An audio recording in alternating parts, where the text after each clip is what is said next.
Tese sobre o movimento. Primeiro comentário de Bergson, ou Bergson. Bergson não apresenta uma única tese sobre o movimento, mas três.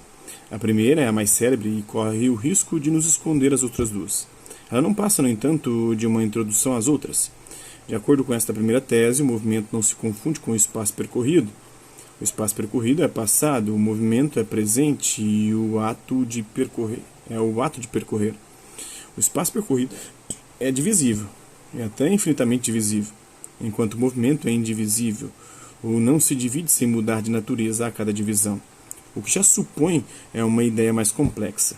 Os espaços percorridos pertencem todos a um único e mesmo espaço homogêneo, enquanto os movimentos são heterogêneos, irredutíveis entre si. Mas antes de se desenvolver a primeira tese, tem um outro enunciado. Não se pode reconstituir o movimento através de posições no espaço ou de instantes no tempo. Isto é, através de cortes imóveis. Essa reconstituição só pode ser feita acrescentando-se às posições ou aos instantes a ideia abstrata de uma sucessão, de um tempo mecânico, homogêneo, universal e decalcado do espaço.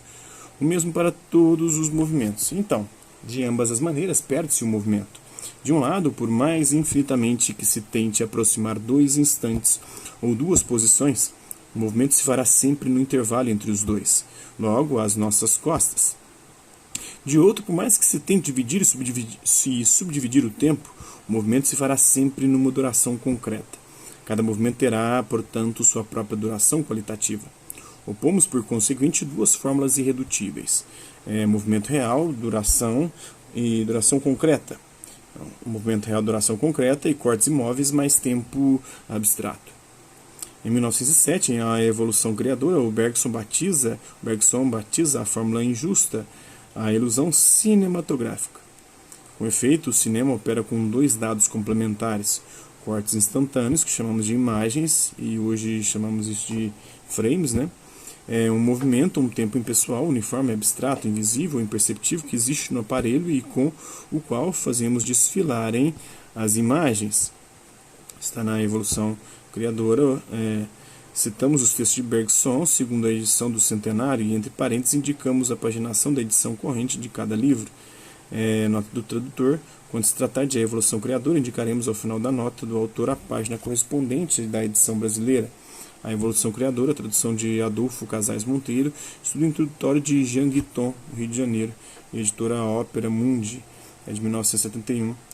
O capítulo 2 do mesmo volume foi também traduzido por Nathanael Caixiro em Bergson, na coleção Os Pensadores, na editora Abril, de 1984. O cinema nos oferece, então, o movimento falso.